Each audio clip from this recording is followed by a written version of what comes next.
이스라엘아 들으라. 우리 하나님 여호와는 오직 유일한 여호와이시니 너는 마음을 다하고 힘을 다하고 뜻을 다하고 힘을 다하여 내 하나님 여호와를 사랑하라. 아멘.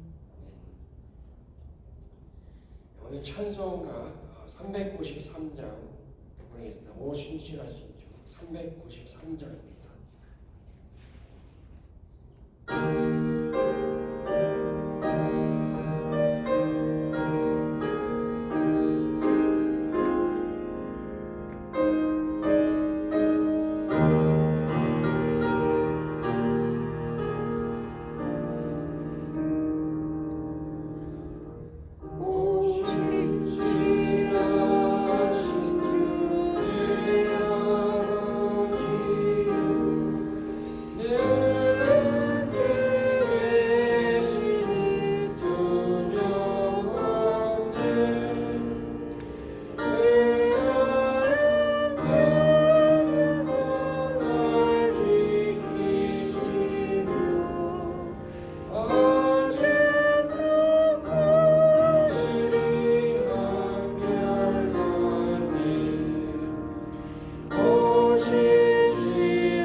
여러 가지 기도 제목을 놓고 기도하기로 합니다.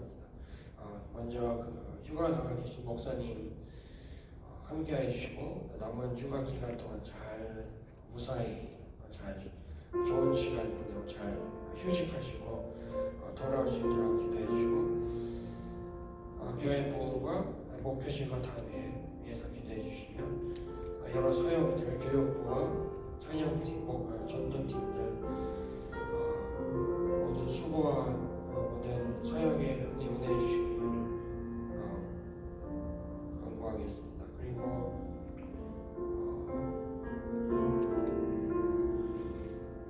목요 성경 공부와 그리고 지금 계속 진행 중인 코로나 또 전쟁들 다 종식될 수 있도록 기도하기도 하고 그리고 우리 방한수 권사님 돌아가셨는데 그 유가족님들 하나님 위로해 주십시오. 기도해야겠습니다. 그리고 여러 아프신 권사님들과 집사님들과 여러 분들 하나씩 한 분씩 다 기억하면서 기도하고 모든 병의 회복과 치유가 임하고 아멘. 위로가 필요하신 분들 위로가 임하며 회복이 있는 오늘 하루가 되도록 기도하겠습니다. 이 시간 모든 기도 제목도 넣고 하나님께 나아가겠습니다. 기도하겠습니다. 하나님 감사합니다. 하루 주셔서 감사합니다. 하나님 앞에 기도 말씀과 하나님의 은혜가 있는 하루가 되기 원합니다. 하나님 주가 중에 계시는 우리 정성선님 기억하여 주시고 완전히 회복되고 휴식하는 시간 되게 하시고 축복하여 주시고 돌아오는 시간까지 하나님 유익하고 좀 좋은 시간들 되게 하시고 가족들에게 하나님의 은혜를 더하여 주십시오. 오늘도 이제 대학교를 들어가서 시작하는 모든 하나님 다니엘 하나님 조세를 기억하여 주시고 대학교에서도 하나님 믿음을 잃지 않고 하나님 정말 믿음으로 가는 승리하는 그런 삶을 살게 하여 주시고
아버지 우리 모든 기도한 제목들을 다 하나님 올려드렸습니다. 하나님의 은혜가 있게 하시고 하나님의 뜻 가운데 모든 제목 기도들이 다 하나님의 선하신 그뜻 가운데 다 정말 이루어지고 역사되어지기 원합니다. 오늘 아침에도 은혜를 주시고 말씀으로 함께해 주십시오. 감사합니다. 예수님의 이름으로 기도합니다. 아멘. 오늘 말씀은 데살로니가후서 1장 1절에서 12절 말씀입니다. 데살로니가후서 1장 1절에서 12절 말씀입니다. 교독하겠습니다. 바울과 실루아누와 디모데는 하느님 우리 아버지와 주 예수 그리스도 안에 있는 데살로니가인의 교회에 편지하노니 하나님 아버지와 주 예수 그리스도로부터 은혜와 평강이 너에게 있을지어다. 형제들아 우리가 너희를 위하여 항상 하나님께 감사할지니 이것이 당연함은 너희의 믿음이 더욱 자라고 너희가 다 각기 서로 살아감이 풍성함이니 그러므로 너희가 견디고 있는 모든 박해와 환난 중에서 너희 인내와 믿음으로 말미암아 하나님의 여러 교회에서 우리가 친히 자랑하노라. 이는 하나님의 공의로운 심판의 표예요. 너희로 하여금 하나님의 나라에 합당한 자로 여김을 얻게 하려 함이니 그 나라를 위하여 너희가 또한 고난을 받느니라. 너희로 환난을 받게 하는 자들에게는 환난으로 갚으시고 환난을 받는 너에게는 우리와 함께 안식으로 갚으시는 것이 하나님의 공이시니 주 예수께서 자기의 능력의 천사들과 함께 하늘로부터 불꽃 가운데서 나타나실 때 하나님을 모르는 자들과 우리 주 예수의 복음에 복종하지 않는 자들에게 형벌을 내리시리니 이런 자들은 주의 얼굴과 그의 힘의 영광을 떠나 영원한 멸망의 형벌을 받으리로다.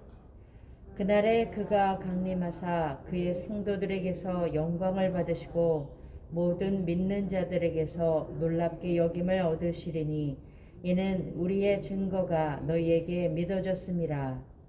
이러므로 우리도 항상 너희를 위하여 기도하면 우리 하나님이 너희를 그 부르심에 합당한 자로 여기시고 모든 선을 기뻐함과 믿음의 역사를 능력으로 이루게 하시고 우리 하나님과 주 예수 그리스도의 은혜대로 우리 주 예수의 이름으로 너희 가운데서 영광을 받으시고 너희도 그 안에서 영광을 받게 하려 함이라.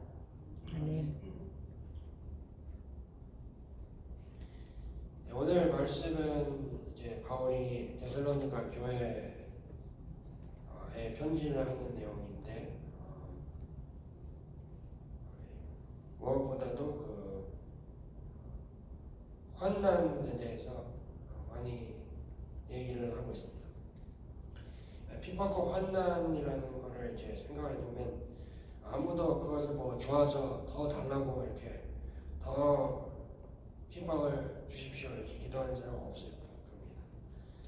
많은 경우 이런 거죠. 핍박을 받게 되면 보통 하나님 제발 속히 빨리 이것에서 벗어날 수 있게 해주십시오 하고 기도하고 그 문제가 어떻게든 빨리 최대한 조속히 해결되기를 바라는 게 일반적으로 생각하는 것들을 봅니다. 이제 모든 일이 그리고 늘 순탄하고 평안하게 진행되길 바라면서 하나님 그렇게 되게 해주십시오 이렇게 기도를 이렇게 많이 합니다.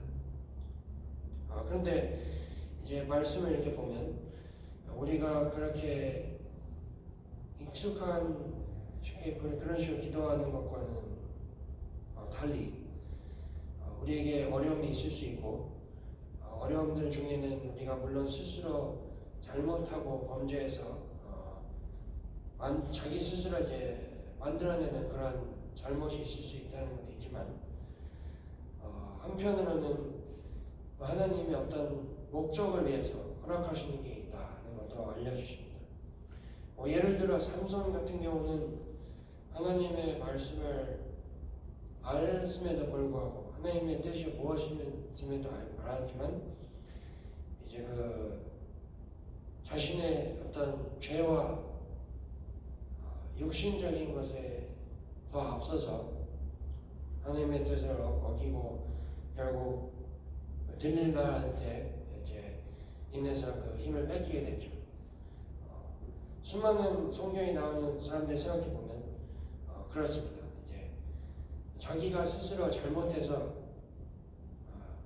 그 형벌과 어려움을 하나님이 그 예고하신 그런 어려움들을 당하는 그런 케이스가 참 많이 있죠. 그런데 이제 그렇지 않은 케이스도 있죠. 이제 그래서 히브리서 12장 6절 같은 경우는 그렇습니다. 우리 주께서 그 살아가는 자를 징계하시고 그 받으신 아들마다 채찍질하십니다. 그러니까 하나님께서는 어떤 자신의 아들들 이 사람이 정말 내 아들이고 내 딸이면 징계하신다는 거죠. 물론 뭐 좋아서 뭐 아무 일도 안 했는데 그렇게 징계하는 그런 것보다도 어떤 그 목적을 위해서 잘 되기를 바라는 마음에서 이렇게 징계하신다 그런 거죠. 그래서 결론은 뭐냐면 하나님의 참된 자녀들, 내가 정말 하나님의 아들이고 딸이면 고난과 어려움이 없을 수가 없다. 아멘. 초대교회들의 공통적으로 가졌던 특징이 있다면 핍박과 환난입니다. 데살로니가 교회도 마찬가지뿐 아니라 그 모든 사도들도 그랬고 수많은 여러 교회들 이렇게 신약에 나오는 교회들을 보면 그렇습니다. 환난을 안 겪은 교회가 거의 없다고 볼 수가 있을 정도로 1장을 이렇게 좀 봤는데 데살로니가 전서 1장을 보면 환난과 핍박이라는 단어가 정말 많이 등장합니다. 그 얘기는 뭐냐면 뭐 4절에도 나오고 4절에도 벌써 박교와 환난 6절에도 환난이 나오고 7절도 환난이 나오죠. 이걸 보면 무슨 얘기냐면 데살로니가 교회와 교회인들은 환난과 핍박을 그만큼 많이 당했다는 겁니다. 너무 많이 당하고 매일같이 당하니까 이게 굉장히 익숙한 어떤 일상의 어떤 항상 일어나는 그런 것처럼 돼버린 거죠. 근데 이제 강도도 심하고 정말 자주 있는 핍박과 환난을 겪는 이 데살로니가 교회와 교인들 이런 상황을 매일같이 당하고 있는 이런 교인들을 대상으로 편지를 보내는데 바울은 이렇게 말합니다. 이제 2절에서 축복을 하죠. 은혜와 평강이 있으라.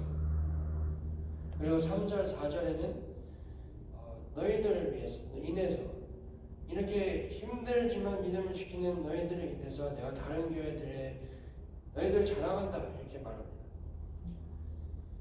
근데 이제 이 바울이 이들을 위해서 하는 축복과 기도를 생각해 보면 조금 이상한 게 있죠. 핍박과 어려움을 당하고 있는 걸 아는데 그거에 대해서 어떻게 좀 해방되어지길 원한다. 어떻게든 하나님이 은혜를 주셔서 이 어려움과 핍박에서 최대한 빨리 건져내어지고 좀 이제 평탄한 삶을 누리길 원한다. 이런 식으로 축복을 해야 되는 것 같은데 전혀 그런 식으로 얘기를 안 하고 있습니다. 데살로니가 교인들 또한 사람인데 왜 핍박과 어려움에서 해방되기를 원하지 않았을까? 그 이유가 있다면 5절에 나오는데 5절은 바울이 이렇게 말합니다. 너희로 하여금 하나님의 나라에 합당한 자를 여김을 얻게 하려 합니다. 그 얘기는 뭐냐면 우리가 천국을 상속받는 것이 핍박을 받는 것과 연결이 될 수 있다는 얘기입니다. 지금 우리는 딱히 예수님 믿는다고 거리에 나가면 우리가 기독교인이가 발견되면 돌을 치거나 핍박을 받거나 맞거나 그런 일은 없습니다. 모슬렘 국가들에는 그런 일이 있죠. 있어 왔고 지금도 계속 있고 뉴스에서 다루지 않는 것뿐이지 정말로 많은 사람들이 강간을 당하고 공경을 당하고 예수를 믿는다고 엄청난 피해를 당하는 걸 알고 있습니다. 근데 지금 이렇지만 어떤 시점에 가면 이렇게 되는 걸 생각해 보십시오. 지금 어려움을 당하거나 차별을 당하면 종교로 인해 차별을 당하면 당장 정부기관에 경찰이나 어디 가서 내가 이렇게 discrimination 당했다. 그거에 대해서 얘기를 하면 뭔가 조치가 취해집니다. 민주주의 국가니까 그렇죠. 근데 어떤 시점에서 보면 이렇게 되면 어떻게 되겠을까요? 그러니까 정부에다 경찰에다 토론을 하고 호소를 했는데 내가 린치를 당했다. 내가 뭘 당했다. 기독교인이라서 차별당했다. 근데 오히려 정부에서 핍박을 장려하는 상황이 보면 어떻게 할 겁니까? 로마 제국 당시가 그랬다는 거죠.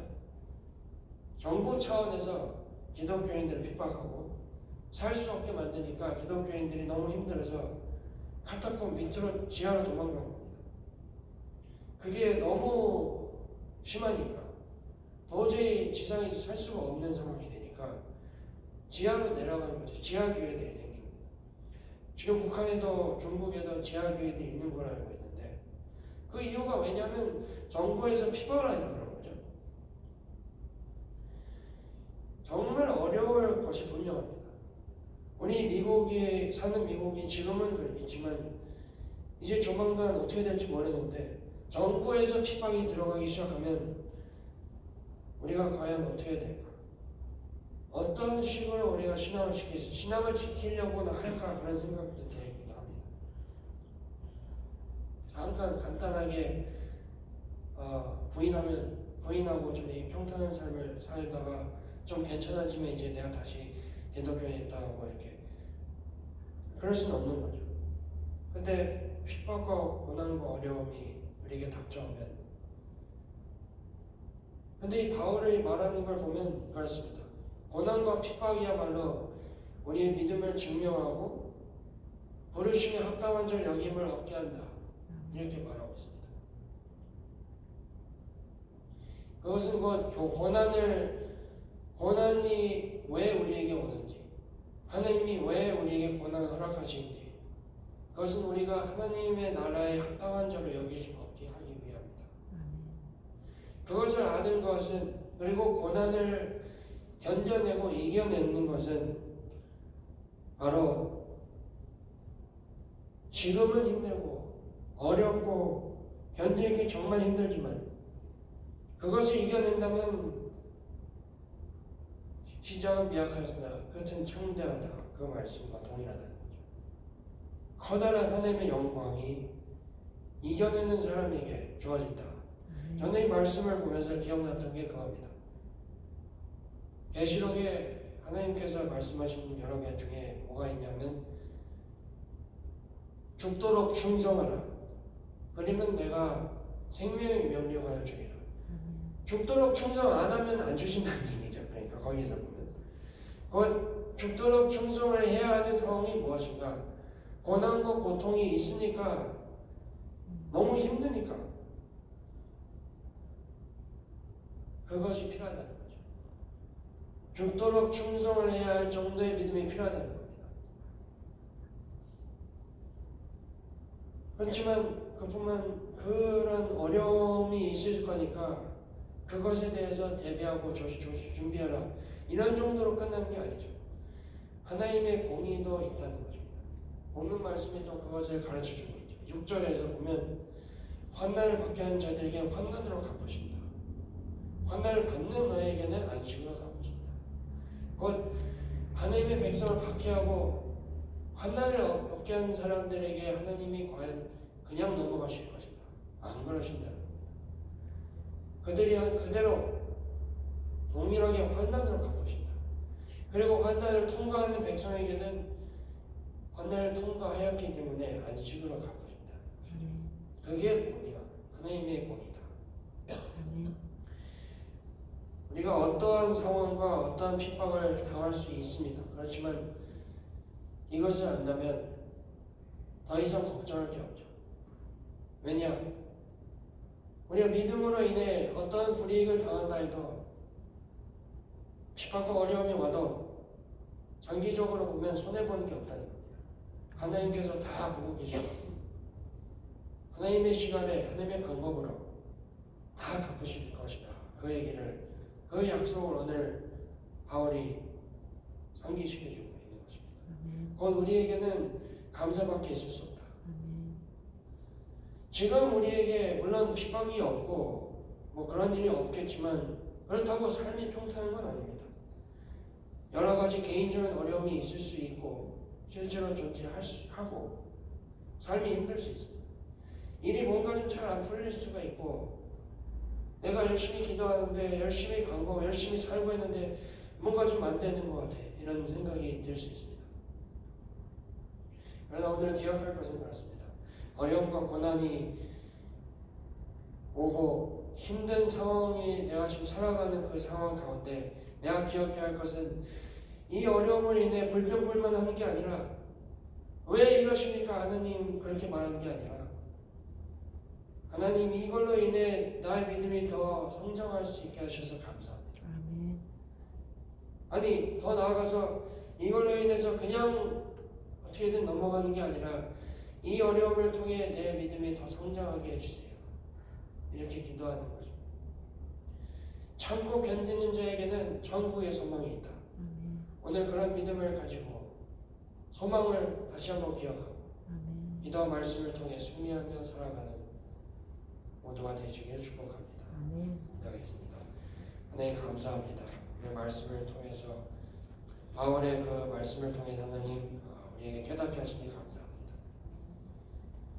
하나님 우리에게 어떠한 핍박과 어려움이 분명히 올 수가 있고 우리는 정말 삶이 평탄하고 모든 게 잘 되길 원하고 그렇게 기도하지만 하나님의 정말 그들 가운데 우리가 또한 고난이 있을 수 있음을 다시 한번 깨달았습니다. 하나님 우리에게 이 고난과 어려움을 피하려 되는 것이 아니라 오히려 하나님의 그 속에 있는 하나님의 뜻을 분별하게 하시고 하나님께 오히려 감사하면서 그것을 이겨낼 수 있는 힘을 달라고 기도하는 우리가 되게 하십시오.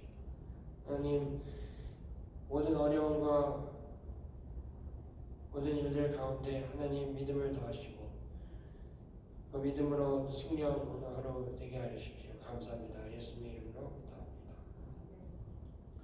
하늘에 계신 우리 아버지여 이름이 거룩히 여김을 받으시오며 나라의 마옵시며 뜻이 하늘에서 이룬 것 같이 땅에서도 이루어지이다. 오늘날 우리에게 일용할 양식을 주옵시고 우리가 우리에게 죄진 자를 사하여 준 것 같이 우리의 죄를 사하여 주옵시고 우리를 시험에 들게 하지 마옵시고 다만 악에서 구하옵소서. 내게 나라와 권세와 영광이 아버지께 영원히 있사옵나이다.